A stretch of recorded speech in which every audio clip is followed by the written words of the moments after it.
So that's our pause goblet squat, okay? So a couple of things here. All your squats, the rules are always gonna be the same, right? I wanna have a nice strong brace. I want my upper body to be tight. I don't wanna be relaxed. If I'm using a kettlebell, dumbbell, whatever I'm using, I'm melting the handle. I'm really getting my elbows this way, okay? So I'm getting my lats tight as possible. Then I sniff, fill my belly with air.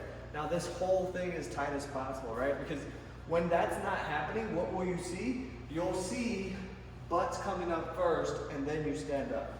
So the other thing that you'll see in the front position, you'll see this is I'm driving my knees out as hard as I can the entire time.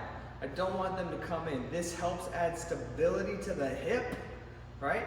And so then my legs can really do the work, right? Another thing to think about, and then at the bottom you got the 3-second pause, which is 1 1000, 2 1000, 3 1000, okay? Very, very important. Again, everything is done with control. Don't add weight if you can't control it, right? Don't drop into the bottom. Be controlled when you're coming down. Now, I have a very high heel elevation here. I recommend everyone's gonna be doing heel elevated unless your squat is just perfect and it feels phenomenal.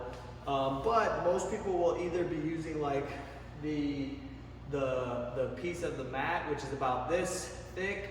You can use 2.5 or 5 pound plates. You can use a thinner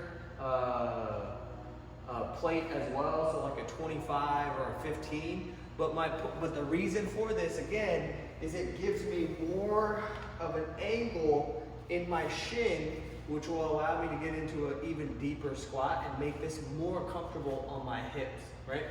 So very straightforward. All your rules are the same across squats. It's just we have different variations. In this case, we've got a pause, a 3-second pause, and this is a goblet variation.